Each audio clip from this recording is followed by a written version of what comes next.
చిన్ని కథలు చెప్పనాకి స్వాగతం. తెలివైన అత్త, అత్యాసగల కోడలు. ఒక చిన్న కథ.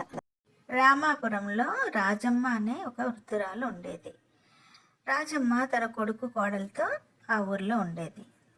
రాజమ్మ కష్టాన్ని నమ్ముకొని బ్రతికిన మనిషి. కష్టంతోనే చిన్నపాటి వ్యవసాయాన్ని పెద్దగా చేసుకొని ఆస్తులు దాచింది రాజమ్మ.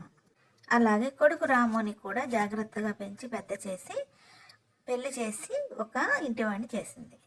కానీ రాము భార్య రాణికి అందంతో పాటు అత్యాస కూడా ఎక్కువగా ఉంది. రాణికి చీరలన్నా బంగారం అన్నా తెగ మక్కువ ఎక్కువ. ఎప్పుడు కూడా రాముని చీరలు కావాలి, బంగారం కావాలని విసిగిస్తూ ఉండేది రాణి.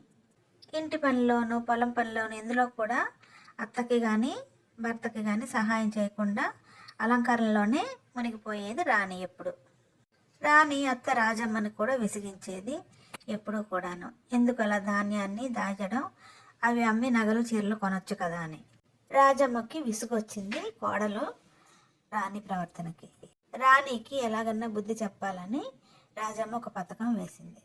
ఒకరోజు రాజమ్మ రాణి వింటుండగానే రాముని పిలిచి, కుండలో బంగారం అంతా దాచాను, బంగారం ఉన్న కుండని ధాన్యపు గుట్ట కింద దాయు, దొంగలు తీసుకెళ్ళిపోకుండా అని చెప్పింది కొడుకు రాముతో.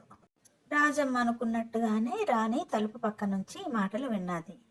రాము బంగారం దాచిన కుండను తీసుకొని వెళ్ళి దాచిపెట్టాడు ధాన్యపు గుట్ట కింద. కానీ రాజమ్మ కుండలో బంగారానికి బదులుగా రాళ్లను వేసి మూట కట్టి రాముకి దాయమని ఇచ్చింది. రాము కూడా అది బంగారమే అనుకొని దాచిపెట్టాడు. ఆ రాత్రి అందరూ నిద్రపోయిన తర్వాత రాణి మెల్లగా కుండ దాచిన గదికి వెళ్ళి కుండని తీసుకొని వచ్చింది బయటికి.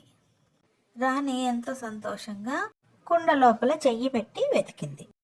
కానీ రాణి కుండలో బంగారానికి బదులు రాళ్ళ మొక్కలు చూసి అవాక్కైపోయింది.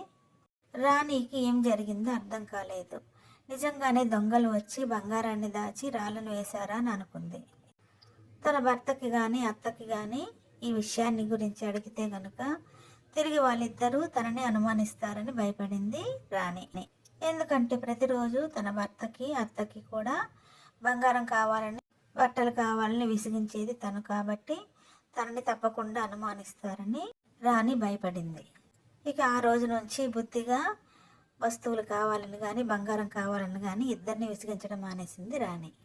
ఎప్పుడైనా కుండలో బంగారం లేదన్న విషయం తెలిస్తే కనుక తననే అనుమానిస్తారు కాబట్టి వీలైనంతలో మంచి పేరు తెచ్చుకొని తన మీద ఉన్న చెడ్డ పేరు తొలగించుకోవాలని అనుకుంది రాణి. ఇక అప్పటి నుంచి తన ప్రవర్తనలో మార్పు తెచ్చుకొని బుద్ధిగా అత్తగారికి అలాగే భర్తకి కూడా సహాయం చేయడం మొదలుపెట్టింది రాణి. రాణిలో వచ్చిన ఈ మార్పుకి రాజమ్మ లోపలే నవ్వుకుంది. తను వేసిన పథకం పారిందని అనుకుంది.